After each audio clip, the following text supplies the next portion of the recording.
Fala galera, eu sou o Léo, sejam bem-vindos ao Animus Games e eu tô aqui para reagir a mais um vídeo, dessa vez uma gameplay de The Witcher 3 Songs of the Past, tá? Pra quem não sabe, The Witcher 3 vai ganhar aí uma remasterização, né, além dessa nova DLC, e eu acho, enfim, né, gente, que eu vou acabar tendo que jogar The Witcher de novo, mas... Sem muita enrolação, né? Antes de começar esse vídeo, já vai deixando seu like, se inscreve no canal e ativa o sininho pra não perder nenhuma notificação. E bora reagir a esse gameplay que saiu. Vambora! Well, end of bulletin, but the day after. As you can see, the party was wild. Is Geralt hangover? Pelo que eu entendi, alguém, né, jogando. Que a gente tá... Estou escutando vozes aqui de alguém comentando.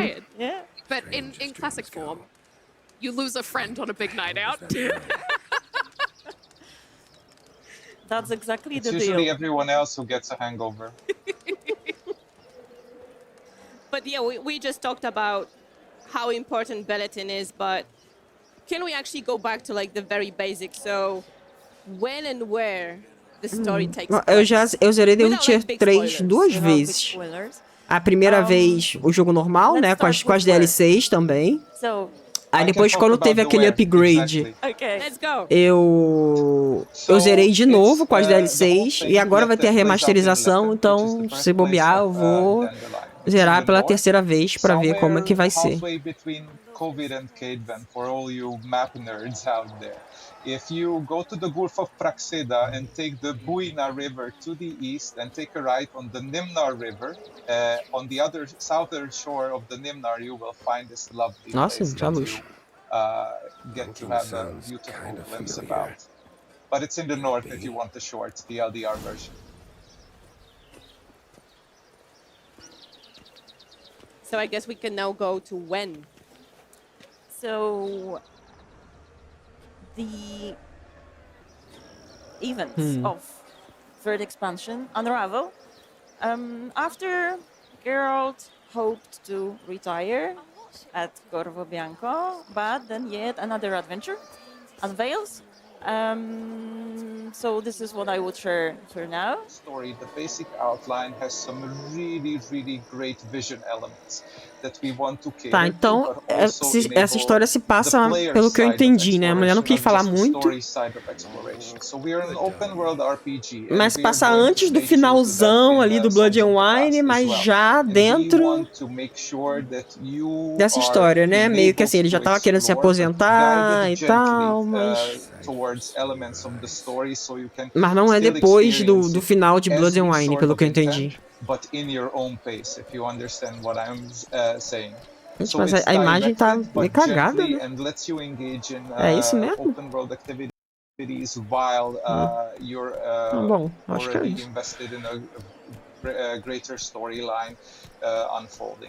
So it's still up to you. Gente, mas tá muito cagada essa legenda. Was one of the biggest challenges still, which was the biggest challenge in the original game as well. And I guess on that, Peter, what as players are sort of taking in the world and the architecture and all the work that the team has done, what's something that you really hope that they'll get to see and immerse themselves in, and maybe like the finer details?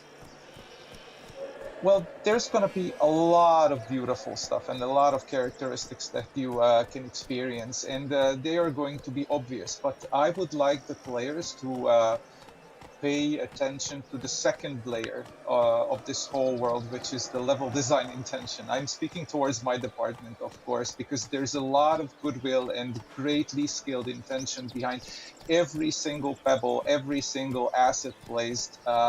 Uma loucura, né? Um jogo receber DLC 11 anos depois. To make sure that you see everything that we intended you to see, but still let you roam free in the most convenient and accessible manner. So whenever you're on any path, you're enjoying any interior castle, dungeon.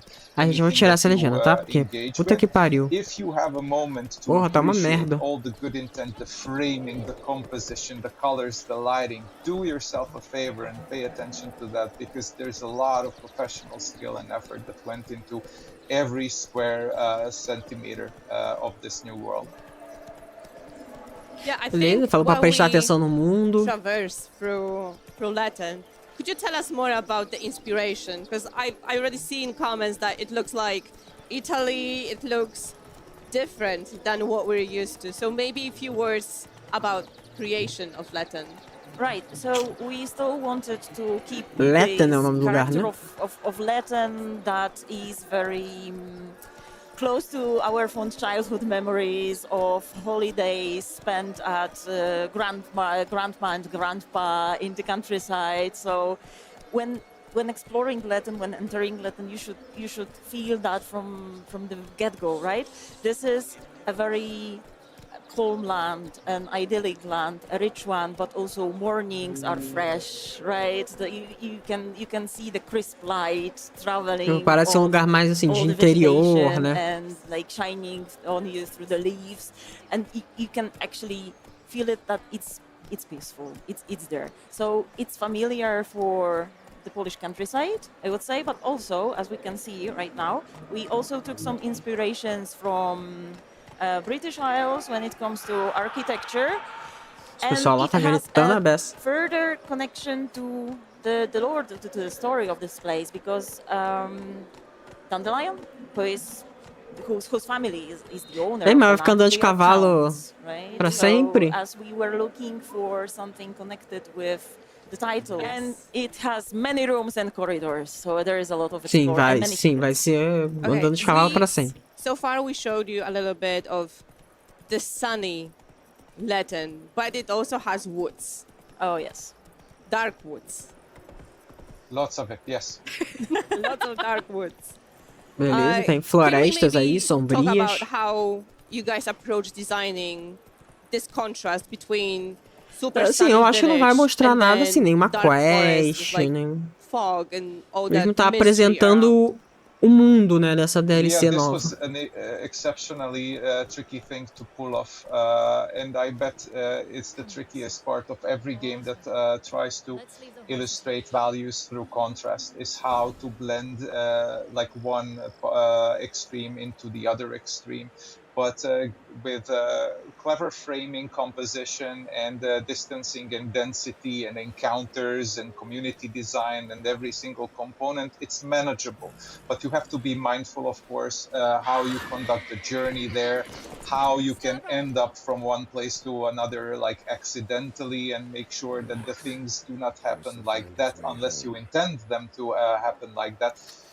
So it is kind of tricky, but it requires a lot of testing and a lot of iteration, of course, and subtle play with colors and, of course, expectations, how you set up a certain mood with shapes that bleed out into the surrounding environment a little bit sooner, just to like set the mind in that kind of mood earlier with the smooth transition. So everything happens in good rhythm and pacing.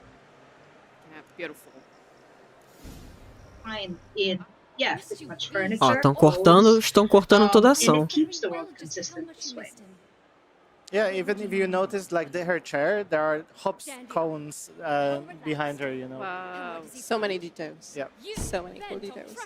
How did you actually ensure that the characters and the whole world feels really authentic to the entire Witcher universe? Because we had Velen before, we had Tucson, and now we're in Latin, right? Completely different, new word to everyone. So how are you guys making sure it all feels connected and right?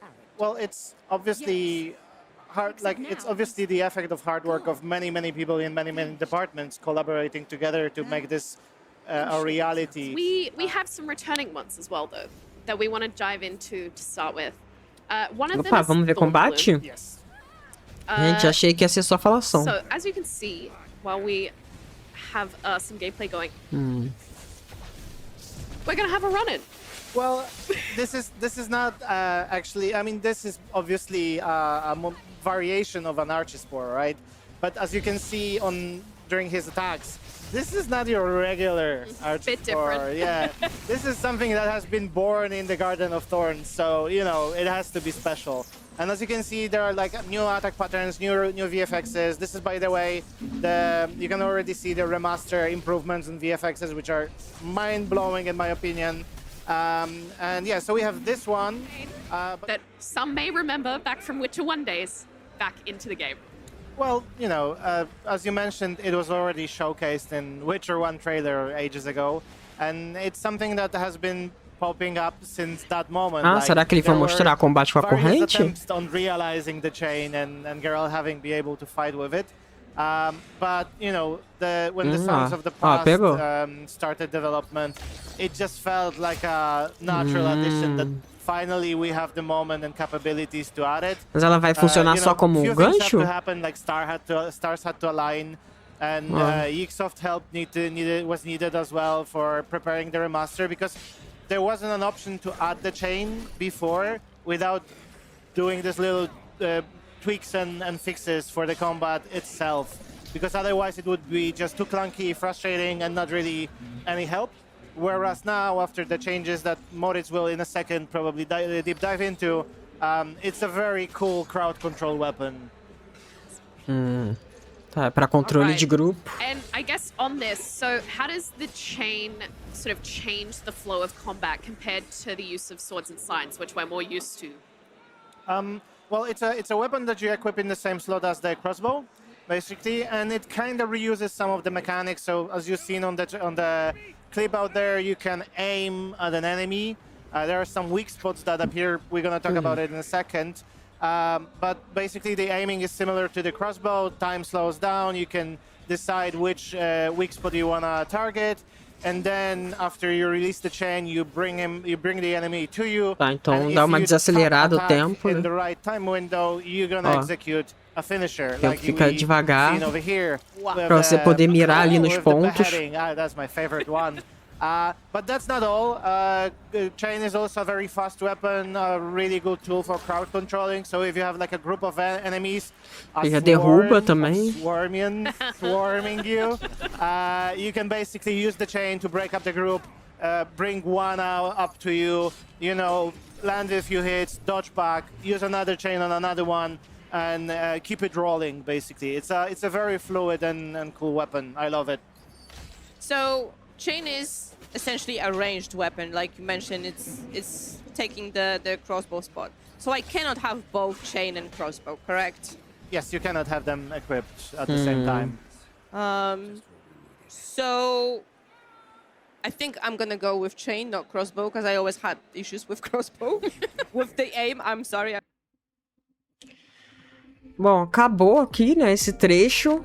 Então, assim, não mostraram muito, assim, mostraram um pouco do ambiente, aí mostraram como que tá o combate, como é que é o uso da corrente, né, mas não mostraram muita coisa, a gente não sabe muito sobre a história, a gente sabe agora um pouquinho sobre mais ou menos em que período ela se passa, mas não mostraram muita coisa ainda. A qualidade do vídeo também não tá muito boa, eu não sei se é da onde eu tô vendo, ou se tem algum lugar com qualidade melhor, não sei, mas vamos aguardar aí por mais notícias, né, de The Witcher 3, Songs of the Past, né, esse jogo que também com certeza...